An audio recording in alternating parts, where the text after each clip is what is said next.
Antes de qualquer dor, antes das perdas, antes das lágrimas, existia um homem chamado Jó. A Bíblia descreve Jó como um homem íntegro, justo, temente a Deus e que se desviava do mal. Ele não era apenas um homem religioso, mas alguém que vivia sua fé no dia a dia, em suas atitudes, em suas palavras e em seu coração. Jó era extremamente próspero. Tinha muitos bens, muitos empregados, muitos animais e uma família grande e unida.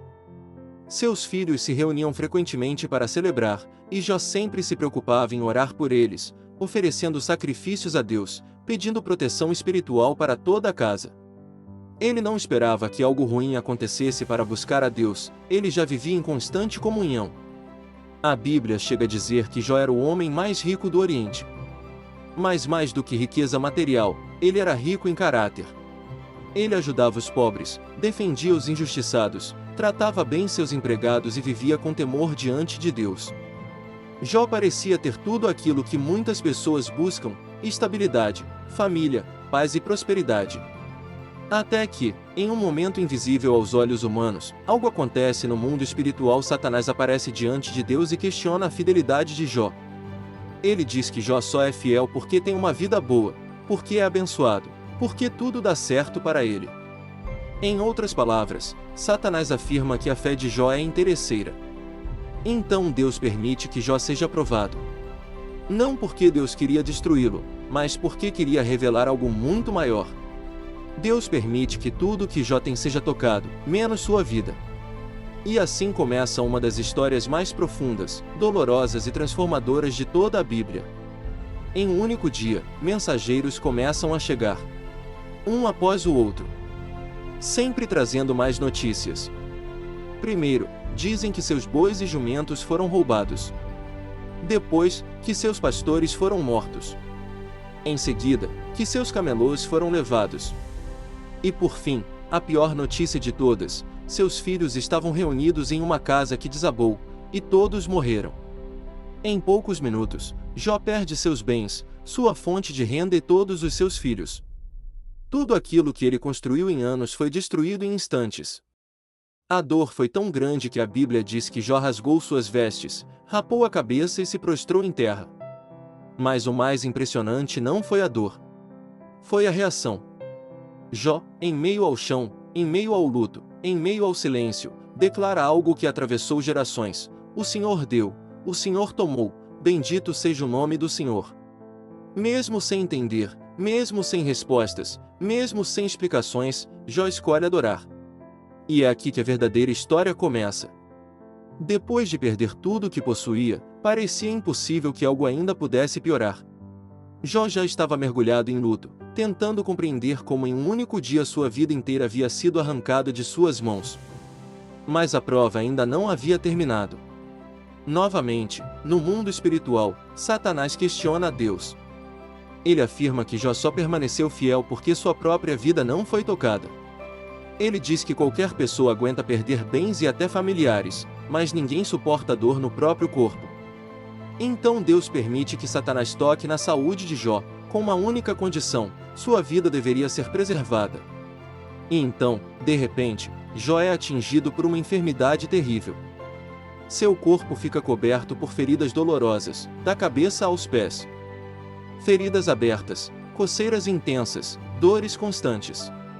A Bíblia descreve que Jó se sentava sobre cinzas, raspando suas feridas com um caco de telha, em completa humilhação e sofrimento físico. Aquele homem que antes era respeitado, próspero e admirado, agora estava irreconhecível. Sua aparência causava espanto. Seu corpo estava fraco, sua pele destruída, sua força esgotada. Jó não tinha mais conforto nem dignidade.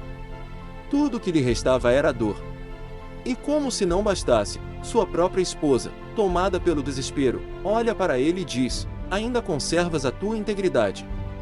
Amaldiçoa a Deus e morre. Era a voz mais próxima tentando empurrá-lo para o abismo. Era alguém que também havia perdido os filhos, que também estava sofrendo, mas que já não conseguia mais ver sentido em continuar crendo. Mas Jó responde algo que revela a força de sua fé: recebemos o bem de Deus e não receberíamos também o mal.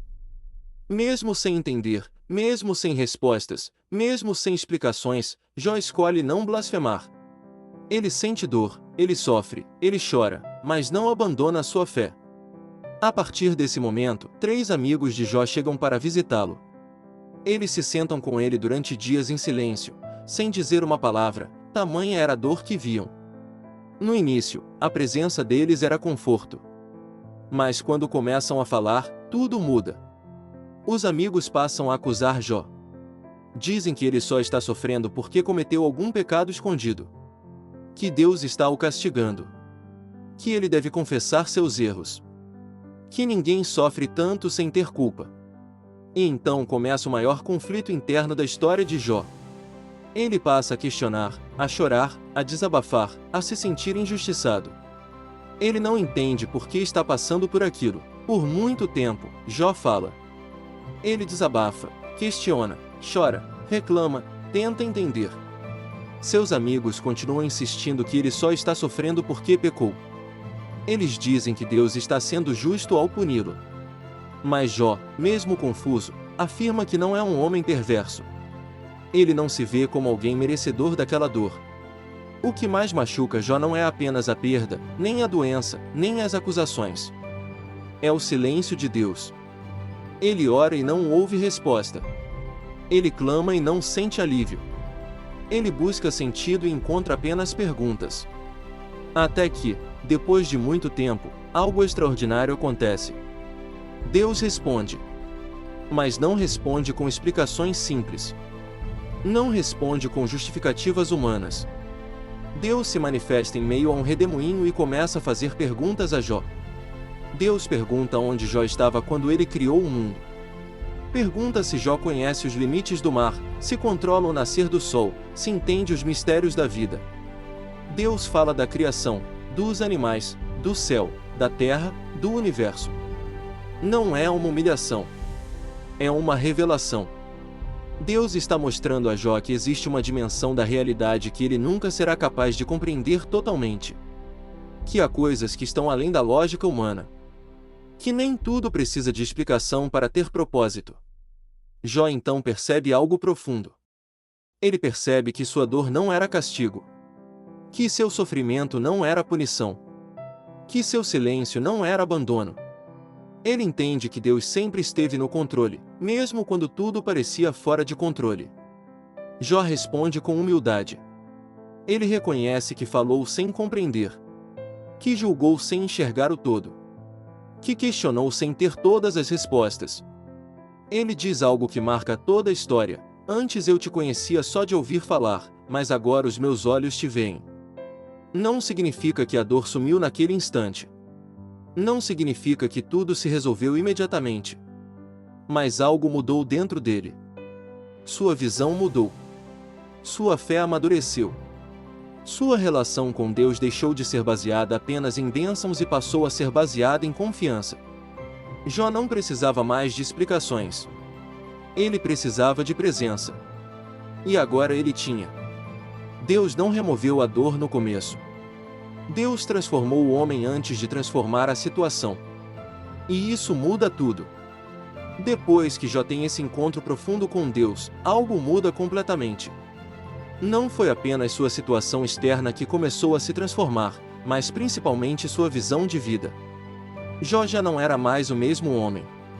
A dor o havia quebrado, mas a presença de Deus o reconstruiu. Então Deus faz algo que revela uma das maiores lições de toda a Bíblia. Antes de restaurar Jó, Deus pede que ele ore pelos próprios amigos.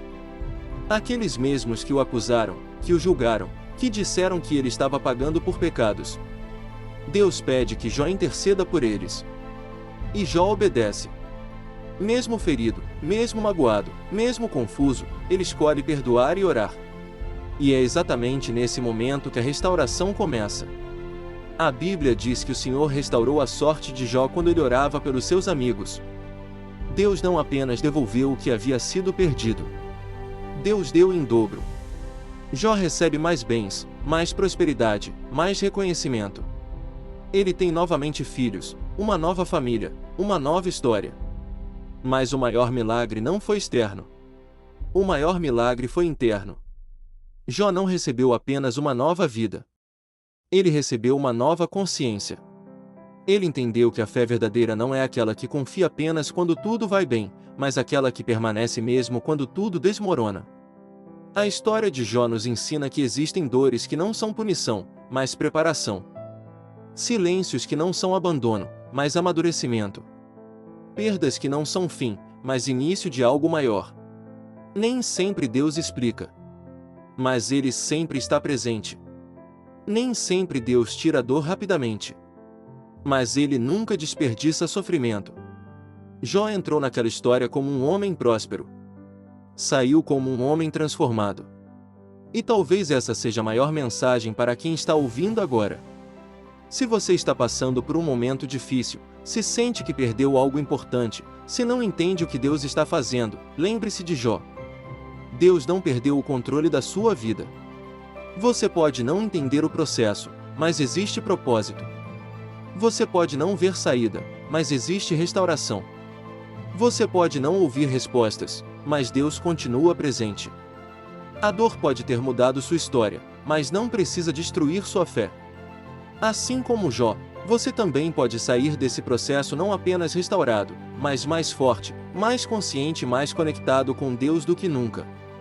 Se essa história falou com você, deixe seu like, se inscreva no canal e compartilhe com alguém que esteja passando por um momento difícil. Aqui nós trazemos histórias da Bíblia que fortalecem a fé, acalmam a mente e renovam a esperança. Que Deus te abençoe e te fortaleça.